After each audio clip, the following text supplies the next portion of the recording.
All right, we are traveling out to the spot right now.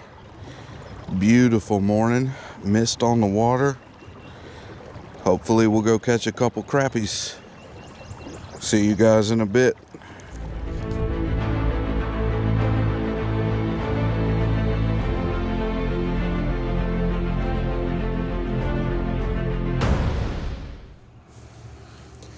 All right, guys, we have 10-pound braid with a 4-pound leader, 32nd ounce jig head, and a Bobby Garland baby shad. I don't remember the name of this color, but it's a chartreuse and green and blue. And we're out here trying to catch a crappie or two. We shall see.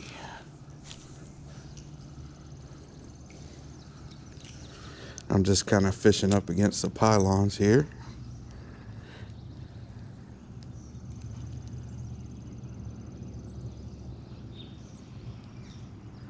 Super slow retrieve. Now I will say I just saw some. Oop, got one. Not very big, but I got one. No, he's good. He's real good. At the lake where I'm fishing, there are not size limits on the crappie. But this one would probably keep anywhere. Hooked right in the top of the mouth. Nice fish. He will go in the cooler.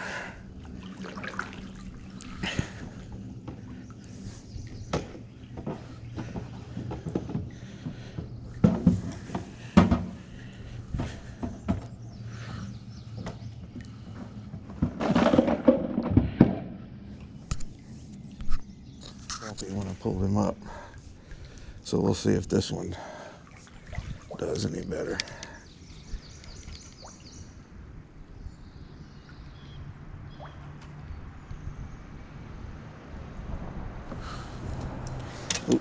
Got one on my other rod here that was just kind of sitting down there. Small one. You know how it is, guys. Sometimes you got to weed through about 50 little ones. I like to every now and then rub a little bit of fish slime on my bait. Feel like, hey, it can't hurt, right?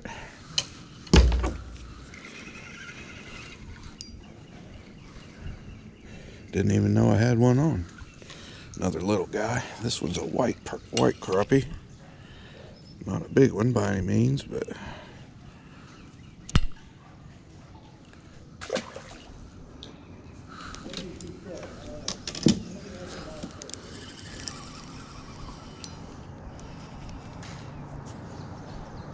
another little white crappie here.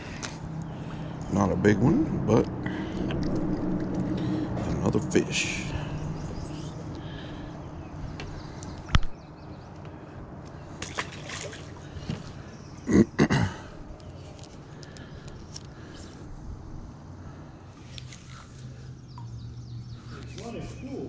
Yeah.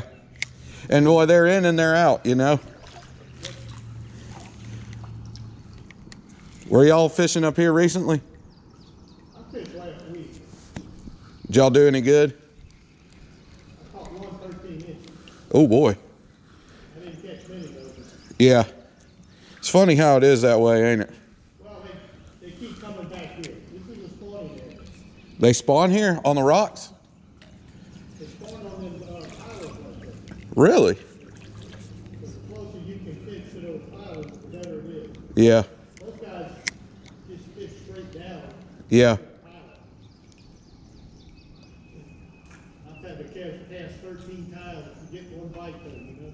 You're right. It also depends on which way the wind's blowing. Sure. I still think it's a little early. I think we're another week or two away. Right. The phone said between between 9 and 10, 9 and 11 today. Yeah. Another little one there. By 2, the wind's gonna blow me back to the top. Right. Yeah. When they get spawning like that good kind of second wave, I guess, of them, when they really color up nice, I catch them a lot of times in that first cove over there, right over there close to that person's yard that's got the grass that comes down, kind of in that little cut. Right to the back or just in that area? Just in that, right, yeah, it's the one on this side, but that first one you come to around the corner. And yeah, they'll be colored up nice right there. They're not there right now, I'll tell you that. Yeah, yeah, I've caught them all the way in the back. If you keep going, you know, yeah. it gets to about 2 feet. There's an old, Another good one. I think it was water there. Yeah, And I've had them spawn there on the right side of that beaver another keeper. right up against the back. Yeah.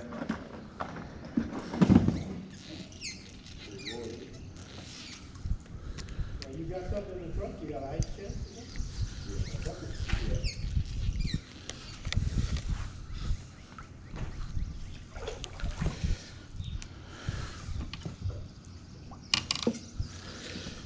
Yeah, that old Richard Jean, he's a hoot. He's in Alabama, and that's pretty much mostly what he does. His signature thing is crappie fishing. Yeah, and yeah, he's hilarious. He's just an good old country boy, you know, and but he knows what he's doing, and he catches some really nice crappie. Got another perch, white perch. I'll see you. Yeah,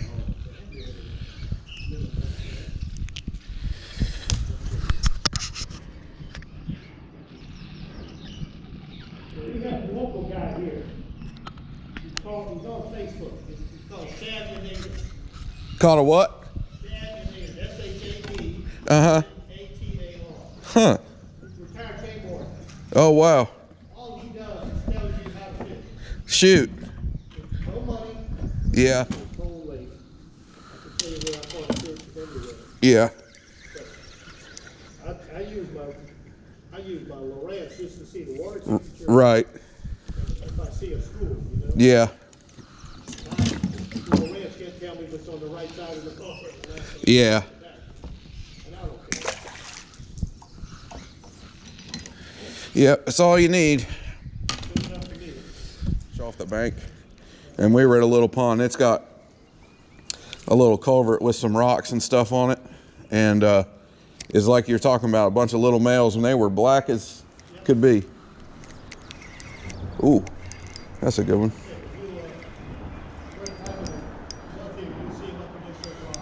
Got a good one here. Something. Yeah. This is another one of those white perch, I believe. No, it's a good crappie. Whoa. Good grief. It was barely hooked, too. Yeah. Yes, sir. Big old fat mama.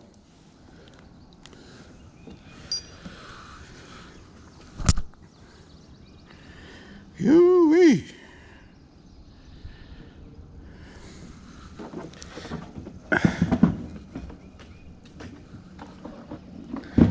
Natural jig.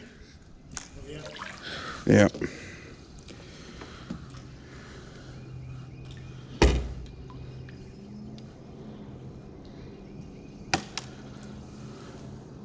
Brother comes in 2 weeks. I gotta act like I know what I'm doing.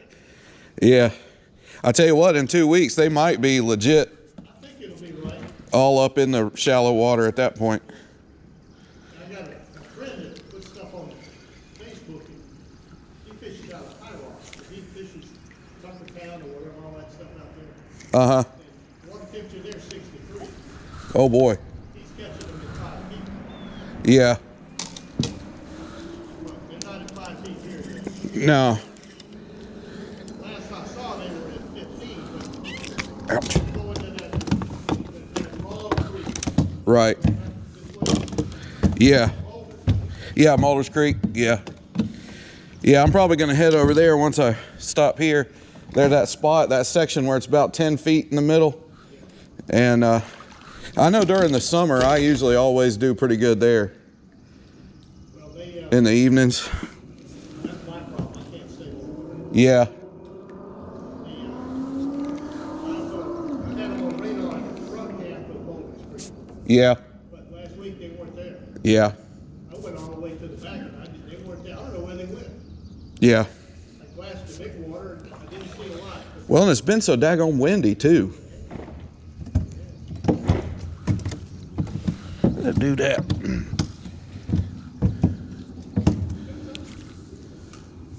It's my boat, my fish. Pulling like a decent one, ain't it? It's pulling like a good one. No? Yep.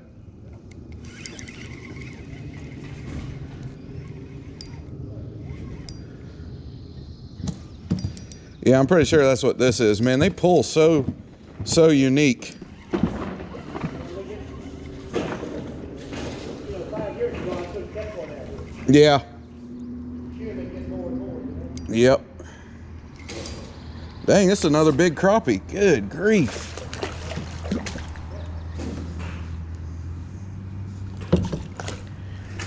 Ooh, something tried to bite him. Yeah. It's crazy they'd try to eat a fish that daggone big. Yeah, I don't have a clue either. Man. All right, back in the kitchen. I got the wifey running the camera for me.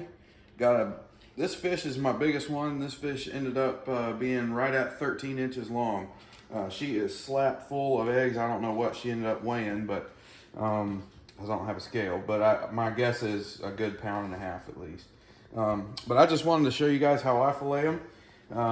If you already fillet fish and everything, this is probably not going to help you a whole lot. But yeah, if you've never done it before, I'll just show you kind of how I do it. I'm going to use it now. I actually use a electric fillet knife, but I figured for this video I just kind of show with a regular fillet knife. Now, usually where I start with the fish is I'll go kind of right behind the head, and usually you kind of have to stick your knife down below the scales. And this fish is already dead. I made sure I dispatched it, but you know, sometimes their nerves and stuff can get to going.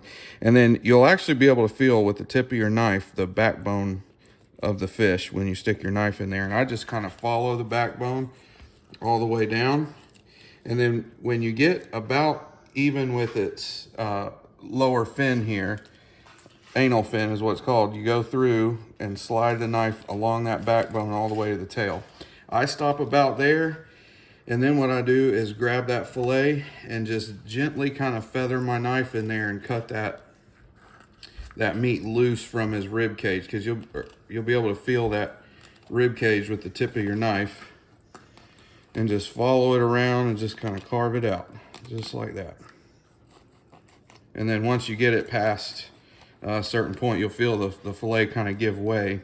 A lot of people sometimes will try to get a lot of rib meat, and I'm sure that's, you know, a good way of doing it, but I don't really mess with it too much, just because your fattest part of the fillet is usually in that area there where you call the shoulders.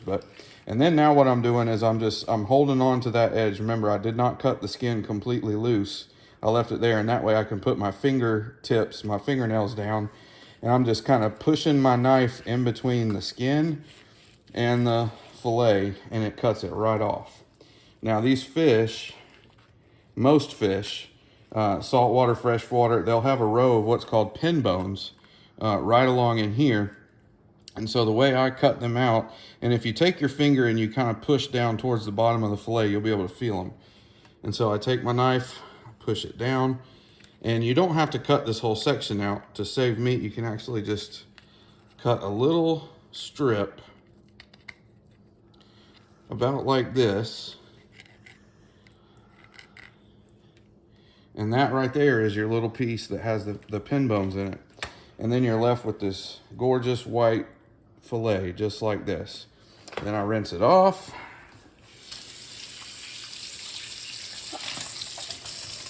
And it goes in my bag.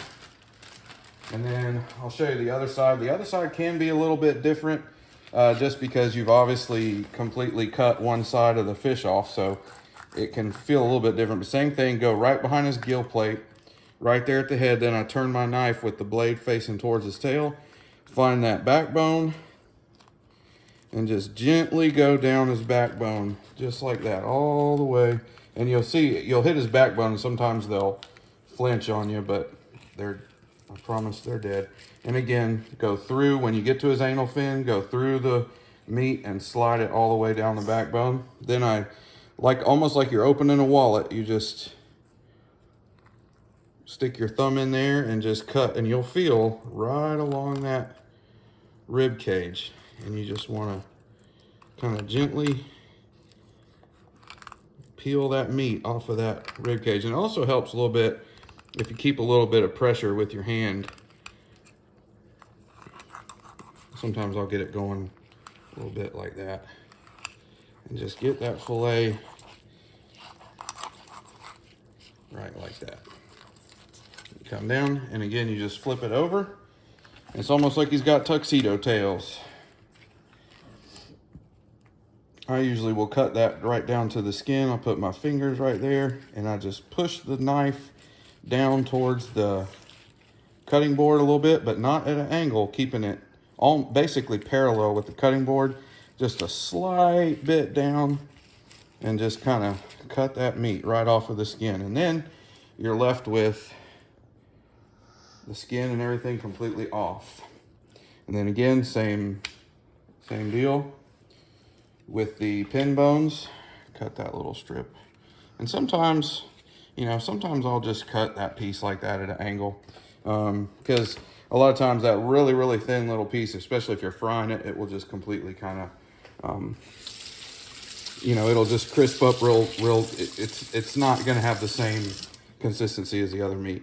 So after the pin bones are out and after you cut it off, you're left with a nice fillet.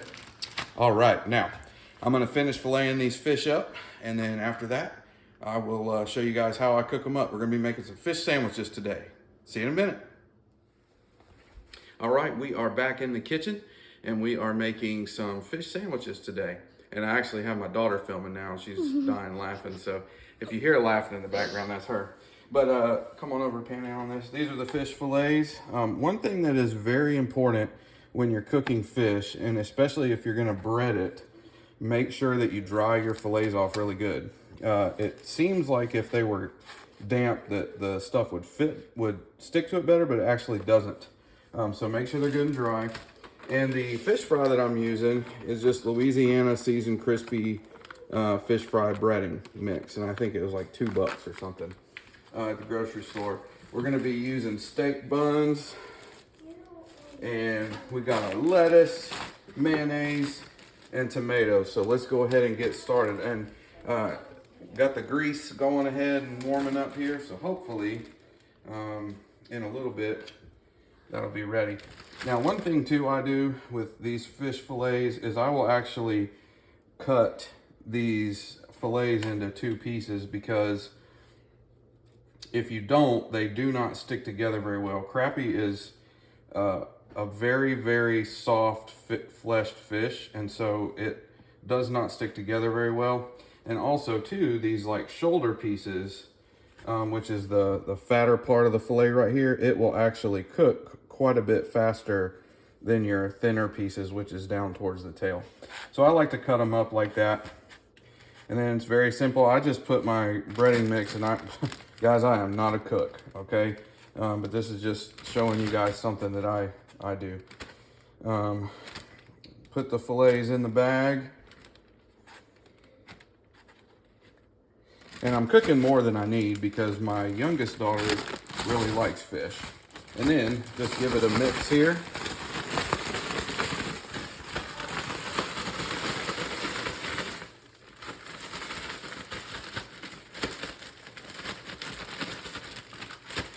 Now, if you like a lot of breading, one thing you can do is do an egg wash where you dry the fillets off, then you dip it in egg, then you dip it in the batter, and then you can even double dip it, so to speak. I don't like a ton of batter, so this is actually just perfect for me, just like this. Then I'm gonna take the pieces, and let me come over here, and I'm gonna, hopefully one of the ways I test my oil is just drop a little bit in there and see it's starting to sizzle and pop a little bit, so I know it's pretty much ready. I'm gonna take my pieces out, gently lay them down here. You can see that meat instantly shrink up. Drop them in the oil. And I'm just using regular corn oil, or sorry, vegetable oil. Sometimes I will actually use coconut oil because I like the taste of it and it's better for you. Just drop your pieces down in the grease. It's more expensive though. Yeah. And I'm gonna probably have to, well, I might do this one other piece in here. I may possibly hold off on that. And guys, fish cooks extremely fast. It does not take long. So basically what I do is just keep a watch on it and flip it a time or two. And really in just a couple of minutes, your fish is gonna be good. And I'll go ahead and stop, and then we'll come back in just a minute when the fish is done frying. All right, guys, we are done cooking. I will show you, here's what I'll do. Here is the sandwich. Tomatoes, lettuce, mayonnaise, and the fish is under the lettuce there. And now for a little taste test.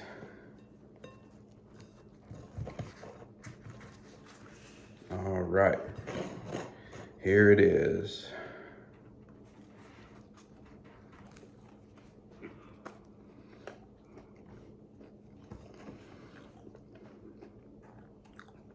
Awesome. Delicious. I will highly encourage you guys, if you have a chance, to go out, catch your own food, cook it up, make your own lunch. You will not be disappointed. I am by no means a good cook or chef or anything. I just cooked it up and got stuff I could normally get at the grocery store and, you know, made this. It's delicious. So get out there and get it done. I'll catch you guys in the next one.